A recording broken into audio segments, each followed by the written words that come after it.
raak rustig. Ons hulp is in die naam van die Here, wat hemel en aarde gemaak het en wat trou bly tot in ewigheid en nooit die werk van sy hande laat vaar nie. Geliefdes, genade en vrede vir julle van God ons Vader en die Here Jesus Christus deur die kragtige werking van die Heilige Gees. Amen. Nou, voor ek begin ons skriflesing Matteus 6, 9 tot 14, ons preek vandag, of die prediking gaan vandag oor God die Vader, ek het in my preek wou ek baie graag die belydenis van Athanasius ingewerk het, en toe vergeet ek nou my handleiding vir predikante by die huis, en toe kyk ek gou of ek het op Google kon kry, maar ek kon dit toe nou nie kry nie. So dis hoekom ek nou hier agter gaan sit het en gou op die foon gekyk het, of ek nie dalk 'n PDF kon kry nie, maar dit was my nou nie beskore nie. Maar ek gaan vanoggend so ietsie daaroor sê. Dis eintlik baie belangrik, ek wou daarmee begin het, is om ook God as drie-enig te kan verstaan, of kom ons sê, soverre dit menslik moontlik is, maar dat ons dit ten volle sal verstaan, sal nooit gebeur nie. So God, as drie-enige God, moet ons in geloof aanvaar vir wie hy is en hoe hy hom ook aan die mens kom openbaar. Nou voor ek vir ons lees uit Matteus 6, kom ons maak ons oë toe. Here, dankie vir een en elkeen wat vanoggend hier sit in die banke en u woord kom hoor het. Dankie dat u, o Gees van God, die een is wat oortuig, die een wat werk in ons harte. Dankie dat alles nie afhanklik van ons is nie, maar dat ek net die gehoorsame instrument in u hande moet wees, om die woord te bring. Gee ook, Here, dat hierdie kosbare woord inslag sal vind in een en elkeen wat vanoggend hier sit. Ook hulle wat dalk later daarna op WhatsApp sal luister. Gee ook, Here, dat ons as gelowiges nie die onderlinge byeenkomste soos Paulus geskryf het, nie sal verwaarloos nie, maar dat ons dit getrou sal bywoon, want tog het ons as mens, het ons mekaar nodig. Dankie daarvoor, ons is tog immers u liggaam. Elkeen moet 'n verskeie gawe wat die Gees uitgedeel het, gee, dat ons as u kinders gehoorsaam sal word, om daarna te luister en te doen dit wat u vir ons gegee het. Amen. Matteus 6, ek lees daar vanaf vers 9 tot 14. Dis die Here Jesus wat met die disippels praat, nadat hulle vir hom gevra het, Here, leer vir ons om te bid. So moet julle bid. Ons Vader, wat in die hemel is, laat u naam geheilig word. Laat u koninkryk kom, laat u wil ook op aarde geskied, net soos in die hemel. Gee ons vandag ons daaglikse brood, en vergeef ons oortredinge, soos ons ook die vergewe wat teen ons oortree. En laat ons nie in versoeking kom nie, maar verlos ons van die bose. As julle ander mense hulle oortreding vergewe, sal julle hemelse Vader julle ook vergewe. Maar as julle ander mense nie vergewe nie, sal julle Vader julle ook nie julle oortredinge vergewe nie. Tot sover. Vanoggend se prediking, soos ek reeds gesê het, gaan oor die Vader, die eerste persoon in die drie-eenheid van God. En ek wou, soos ek reeds gesê het, ek wou baie graag vir julle die belydenis van Athanasius voorgehou het en dit graag vir julle voorgelê het. Ek vra om verskoning oor daardie foutjie. Ek wil net dalk iets in kort sê. En ek verduidelik dit altyd vir die kinders so. Deuteronomium 6 vers 4 sê: Luister Israel, die Here is ons God. Hy is die enigste Here. Terwyl die ou vertaling die volgende sê: Hoor Israel, die Here ons God is 'n enige Here. Een in wese. Die Vader, die Seun, die Heilige Gees. Die Vader is nie die Seun nie, die Seun is nie die Vader nie. Die Vader is nie die Gees nie, die Seun is nie die Gees nie. Net soos die Gees nie die Vader of die Seun nie. Seun is nie geskep nie, die Seun is gebore en die Gees gaan uit die Vader en die Seun. Ek sê altyd vir die mense, en ek dink ons as ouer mense kan daarby ook leer, as ek 'n eier sou vat, bestaan 'n eier uit 3 dele, die dop, die wit en die geel. 3, en tog is nie een dieselfde nie. Maar tog, as ek die dop wegvat, dan is dit nie meer 'n eier nie, of as ek die geel wegvat, dan is dit ook nie meer die eier nie, of as ek die wit wegvat, is dit nie meer die eier nie. Die dop is nie dieselfde as die wit of die geel nie, soos die wit ook nie dieselfde as die dop of die geel is dieselfde as die dop of die wit nie. Maar tog bly dit die eier. En net so moet ek en jy in geloof aanvaar dat God die Vader, God die Seun, God die Heilige Gees gelyk in wese, gelyk in aanbidding, gelyk in eer, gelyk in heerlikheid is. Nie 3 persone nie, ook nie 3 gode nie, maar een wese. Soos die Deuteronomium 6 vers 4 vir ons gesê het. Ek herhaal weer wat ek laas Sondag gesê het, dalk nie in dieselfde woorde nie, maar dit wat ek wil sê, lê dan ook 'n waarskuwing vir my en vir jou. As kinders van God. En as ek reg kan onthou, is dit wat my Hebreëse professor altyd vir ons gesê het. Nie baie nie, maar hy het dit by tye gesê. Daar moet 'n heilige respek vir God wees. As ek en jy sy name gebruik, die name waarmee hy homself bekend gemaak het deur God se woord.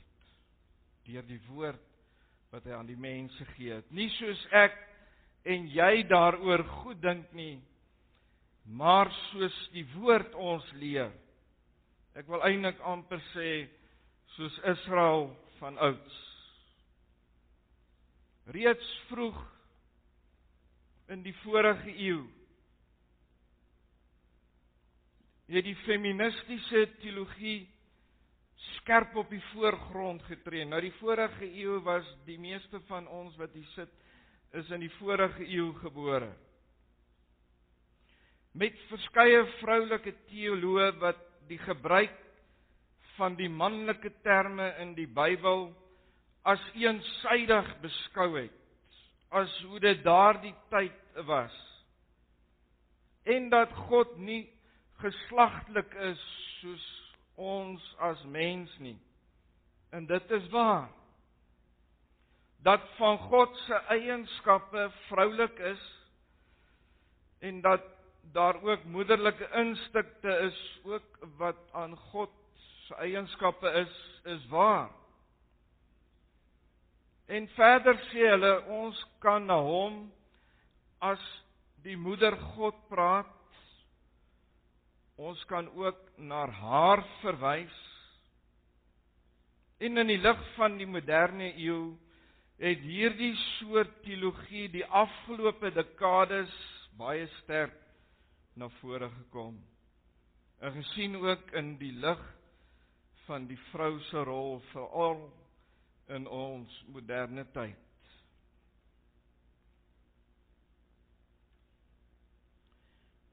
Ek dink die meeste van julle sal onthou, nie te lank gelede in 2017, toe die fliek of die film The Shack op die silwerdoek verskyn het. En baie mense en selfs Christene gaande was oor hierdie nuwe film. In hierdie film is daar 3 hoofkarakters, 2 vroue en 1 man. Die rol van die man is die jonge Jesus, terwyl die Vader en die Heilige Gees as vroue uitgebeeld word. Daar is ook baie feministiese groeperinge wat die afgelope dekades opgestaan het in die stryd vir die vrou, wat natuurlik sy goeie dinge voortgebring het. Die vrou is in baie opsigte op dieselfde voet as die man geplaas.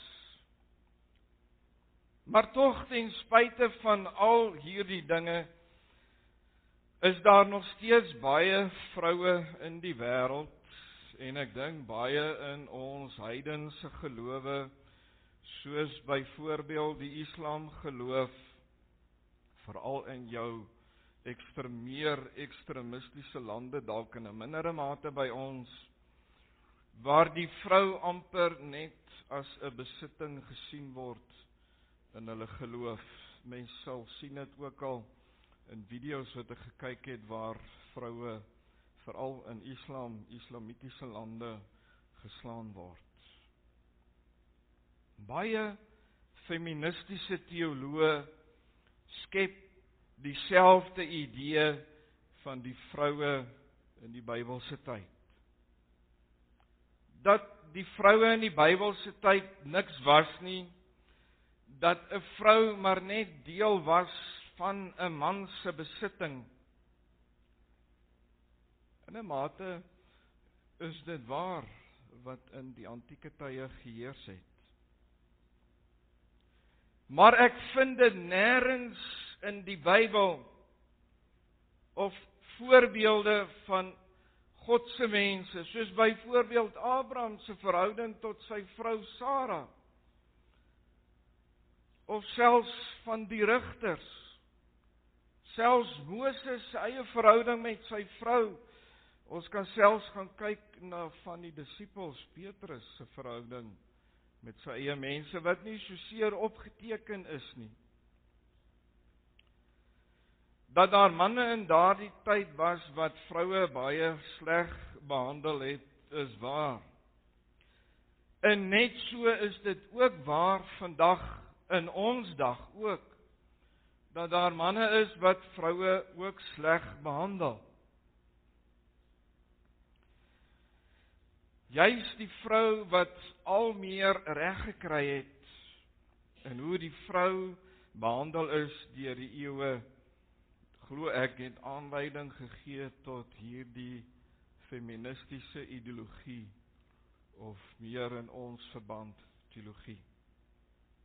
Nou om terug te kom na die film The Shack, waar die Vader en die Heilige Gees as vroue uitgebeeld word, is dit belangrik om vanuit die woord 'n paar dinge te sê.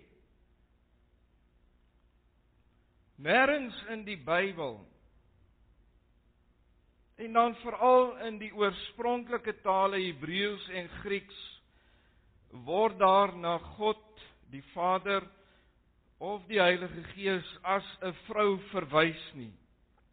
Inteendeel, soos in ons eie Afrikaanse taal, kry 'n mens manlike en vroulike en onsydige woorde, geslaglose woorde.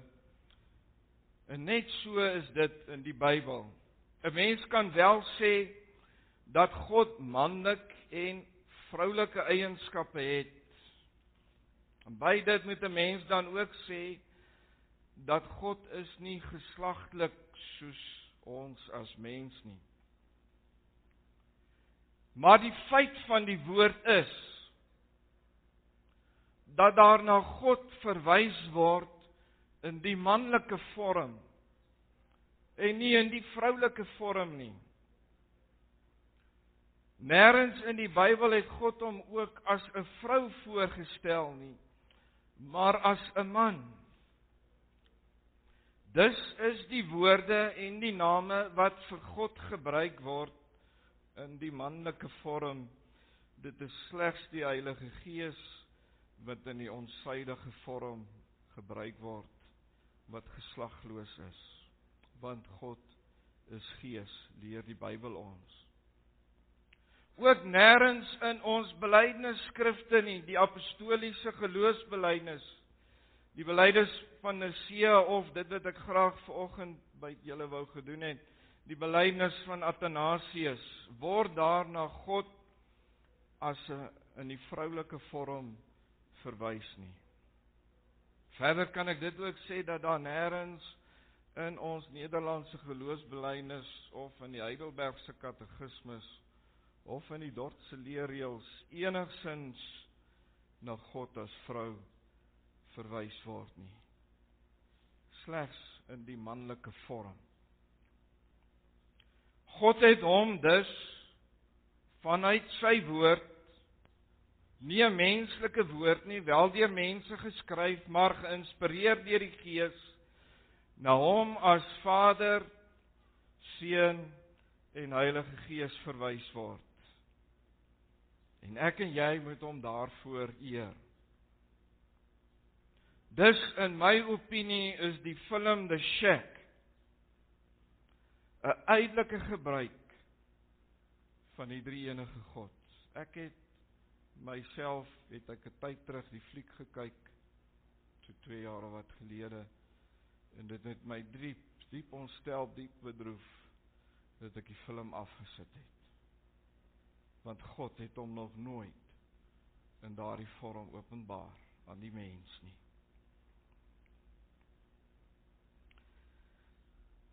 Ek sou veel eerder wou teruggaan in die wortels van die kerk van die Here Jesus, in die geskiedenis van die kerk, en gesien kan word dat hierdie soort dinge nie in die vroeë kerk was nie, daar was nie so iets nie, daar was geen sprake daarvan in die vroeë kerk gewees nie.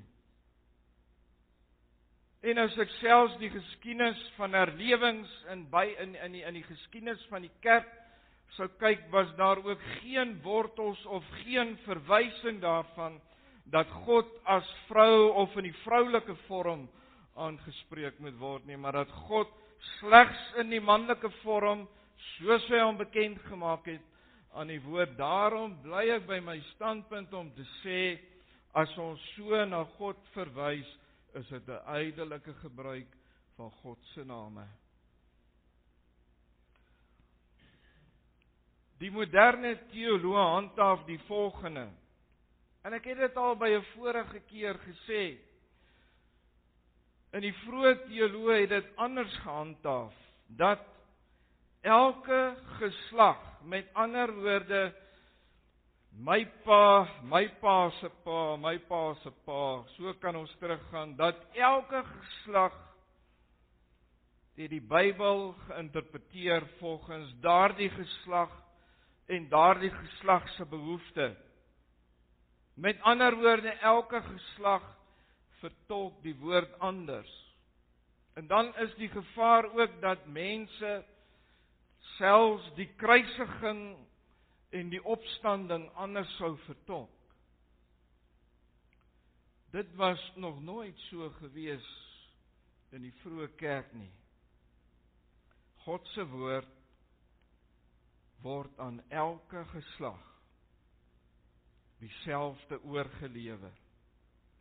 'n onveranderlike boodskap wat op elke generasie van gelowiges van toepassing is. Hoekom sê ek so? Die Bybel leer vir my en vir jou dat God onveranderlik is. Dat hy gister, vandag en môre dieselfde is. Dis slegs die mens wat verander. Daarom sê ek, die onveranderlike boodskap van God is vir elke generasie gelowiges van toepassing. Paulus skryf Romeine 1 vers 18 tot 25.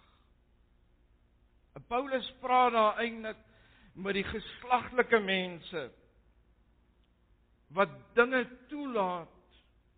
Dan sê hy eintlik God gee daardie mense wat sulke dinge toelaat oor aan hulle eie sondige natuur, hulle eie sondige gedagtes. En ek lees dit graag vir julle, vers 18. Want die toorn van God word van die hemel af geopenbaar oor al die goddeloosheid en ongeregtigheid van die mense wat in ongeregtigheid die waarheid onderdruk. Met ander woorde, as daar geslaglike teoloë is wat die waarheid van die Bybel onderdruk, dan gee God hulle oor aan hulle eie goddeloosheid en hulle ongeregtigheid. Vers 19. Omdat wat van God geken kan word, in hulle geopenbaar is, want God het dit aan hulle geopenbaar. Want sy onsigbare dinge kan van die skepping van die werke af in sy werke verstaan en duidelik gesien word, naamlik sy ewige krag en goddelikheid, sodat hulle geen verontskuldiging het nie. Omdat hulle, alhoewel hulle God geken het, hom nie as God verheerlik of gedank het nie, maar hulle het dwaas geword in hulle oorlegginge en hulle onverstandige hart is verduister. Terwyl hulle voorgee dat hulle wys is, het hulle dwaas geword. Die Bybel leer vir ons ook, die Here sê hy gee die mens oor aan sy eie dwaasheid. En die heerlikheid van die verganklike God verander in die gelykvormigheid van die beeld van 'n verganklike mens en van voëls en viervoetige en kruipende diere. Vers 24. Daarom het God hulle ook in die begeerlikhede van hulle hart oorgegee aan onreinheid, om hulle liggame onder mekaar te onteer. Hulle wat die waarheid van God verruil het vir die leuen en die skepsel vereer en gedien het, bo die Skepper wat geprys moet word tot in ewigheid. Amen. Lees net weer vers 24. Daarom het God hulle ook in die begeerlikhede van hulle harte oorgegee aan onreinheid. Wat sê Paulus in Romeine 1 vir my en vir jou? Omdat hulle hom nie erken het nie, alhoewel hulle hom geken het en weet wie hy is, maar hom nie waarlik in gees en in waarheid aanbid het nie.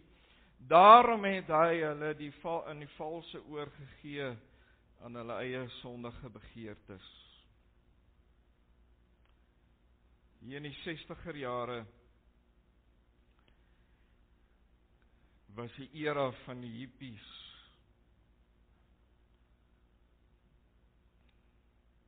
Waar jong mense nie in die huwelik geglo het nie, maar onder mekaar georeer het. Toe het God hulle oorgegee. Daarom het ons vandag die gay kwessie. Daarom het ons vandag nog erger, veel erger as die gay kwessie, is die perverse tyd waarin ons leef. En dit word in oorvloed. Google, op YouTube, Facebook, Twitter, word dit in oorvloed aan die mense gee.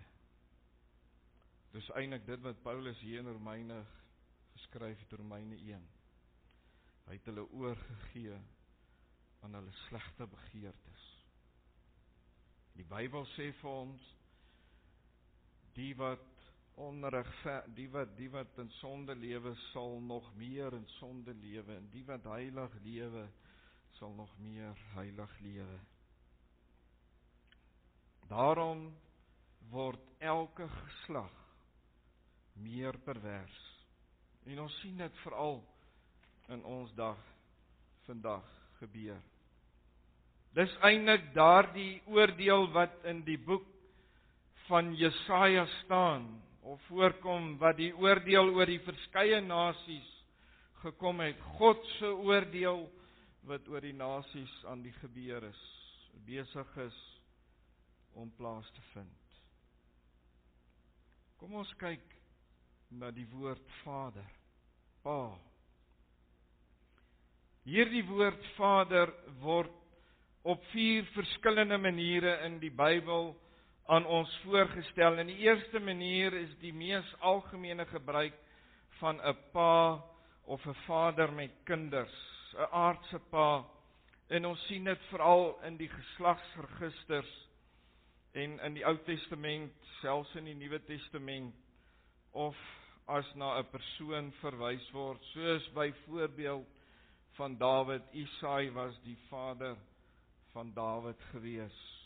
Die tweede gebruik van die woord Vader kry ons in die vorm van seniors, ouer mense. Met ander woorde, 'n oupa of 'n grootoupa.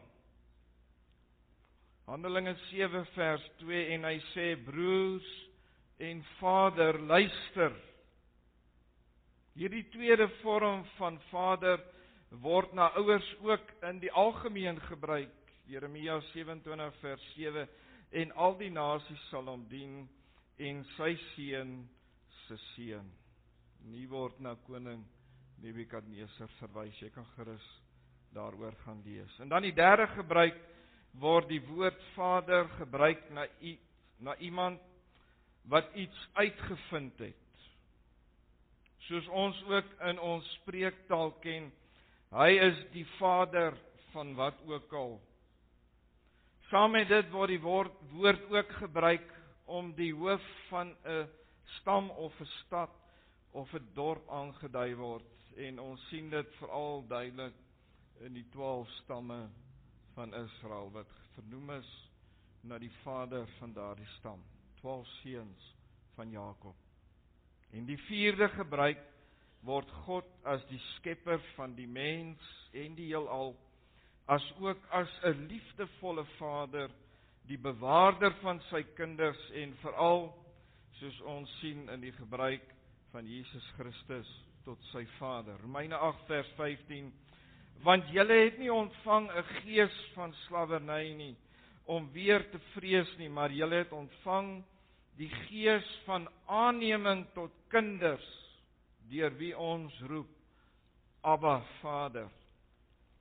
Die Arameese woord Abba, en ons sien dit ook in Markus 14 vers 36 en Galasiërs 4 vers 6. Is 'n baie persoonlike woord wat Christus tot sy Vader gebruik. En ons sien juis in die Nuwe Testament dat Jesus die tradisionele manier van God ons Vader meer persoonlik kom maak het. Hy het dit nie kon verander nie, hy het dit meer persoonlik kom maak. Terwyl ons in die Ou Testament die gebruik van Israel, die Vader van Israel, die Vader van nasies, Jesaja 9 vers 5 sê, sterke God, ewige Vader, vredevors. Jesaja 63 vers 16 en ook 64 vers 8, want U is ons Vader. Jeremia 31 vers 9, ek is vir Israel 'n vader. Met ander woorde, die idee in die Ou Testament is meer dat God die Vader is die Vader van die volk Israel, die Vader van die nasies. Met die koms van Christus na hierdie wêreld het die gebruik van die Vader meer persoonlik geraak. En het hy nie net die Vader van alle gelowiges geword nie, maar soos die verhouding tussen Jesus Christus en sy Vader is, intiem en persoonlik. So is dit vir my en vir jou as Nuwe Testamentiese gelowiges, ook intiem en persoonlik. Met ander woorde, as individu is hy ook my Vader en my God. En nes Christus Jesus in 'n verhouding met sy Vader staan, daarom kan ons as gelowiges ook in 'n intieme verhouding met die Vader staan en hom ook my Vader toeroep. Dis soos die Here Jesus in Matteus 6 geleer het met die Onse Vader. Ons Vader wat in die hemel is, laat U naam geheilig word. Laat U koninkryk kom. Laat U wil geskied, soos op die aarde, soos in die hemel. Met ander woorde, my liewe gelowige, ek en jy kan leef in 'n lewende verhouding met die Vader, soos Christus met die Vader geleef het, toe hy op aarde was. En die Gees kom en hy openbaar Christus en sy Vader aan ons. Dit bring my terug by die Arameese woord Abba wat Jesus gebruik het. As ek hom eintlik meer direk sou vertaal, dan sou die regte gebruik wees Papa.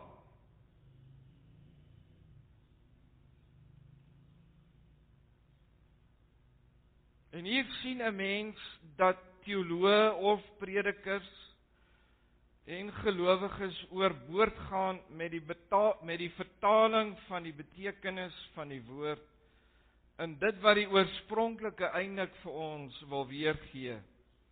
Hierdie woord wat die Bybelskrywers hier gebruik het, beteken eintlik daardie verhouding wat 'n kind tot sy vader het, dat dit in elke faset en stadium van daardie kind se lewe met respek sal wees. Dis eintlik wat hierdie woord Abba beteken.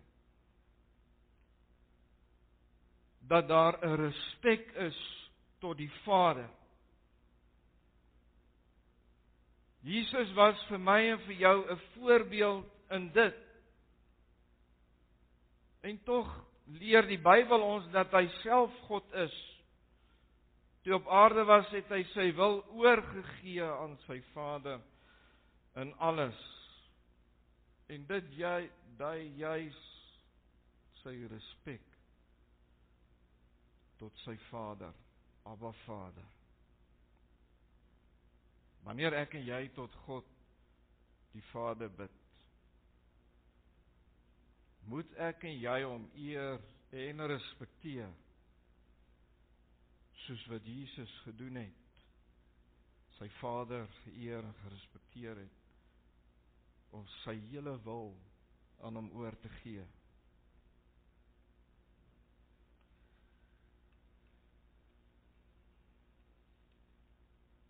Laastens wat ek wil aanraak in my en jou verhouding tot die Vader, is toe Christus aan die kruis gehang het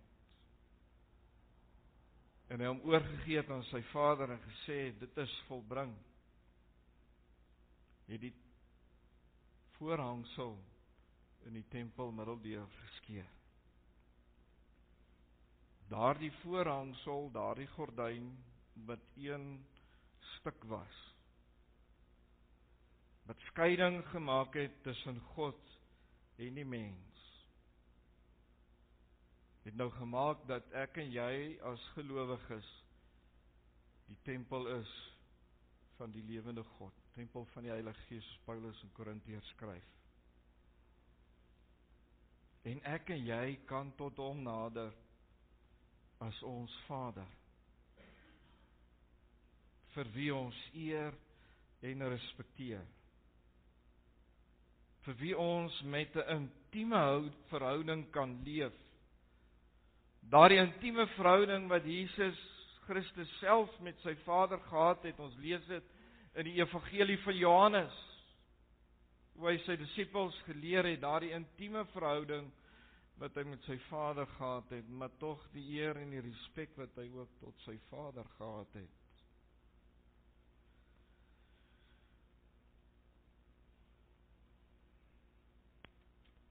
Mag ek en jy as kinders van God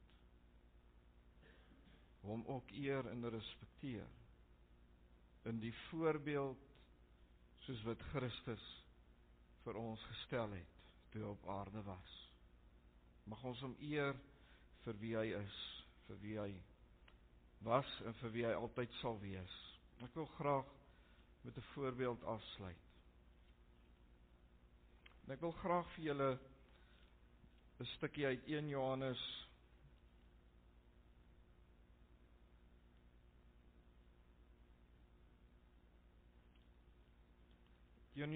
3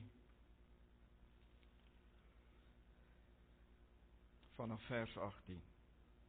Liewe kinders, ons liefde moenie net woorde en lippetaal wees nie, maar moet met die daad bewys word en dan in opregtheid. Hierdeur kan ons ook te wete kom dat ons aan die ware God behoort en kan ons gewete voor hom tot rus bring. As ons gewete ons veroordeel, God is groter as ons gewete en hy weet alles. Geliefdes, as ons gewete ons nie veroordeel nie, het ons die vrymoedigheid om na God te gaan en wat ons vra, kry ons van hom, omdat ons sy gebooie gehoorsaam en doen wat hy goed vind. My liefde as kind van God lê in dit wat Johannes hier geskryf het. En wat ons vra, kry ons van hom, omdat ons sy gebooie gehoorsaam en doen wat hom goed vind. Kan dit in 'n voorbeeld gebruik soos 'n kind wat sy vader eer en respekteer.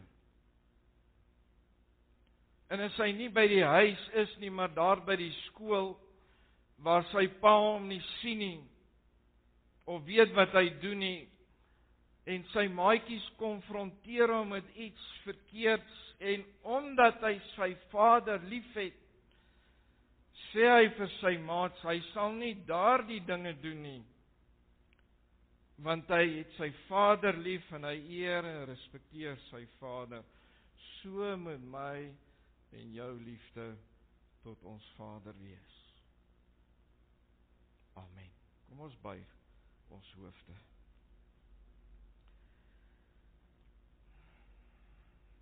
Here, u woord is so kosbaar. Gee dat ek en elkeen wat vanoggend hierdie woord gehoor het, die wat ook ons Vader is, nie soos 'n aardse pa nie, maar die hemelse Vader, vir wie ons kan sê, Abba Vader, en met wie een en elkeen van ons as sy kinders 'n intieme, vol liefde en eer en heerlikheid vir hom kan gee.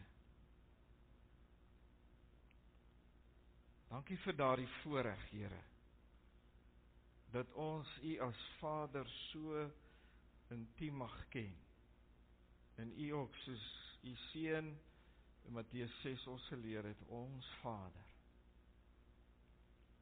is ook so elke kind van u se Vader. Dankie daarvoor, Here. Seën hierdie dag tot eer en verheerliking van u groot en heilige naam. Amen.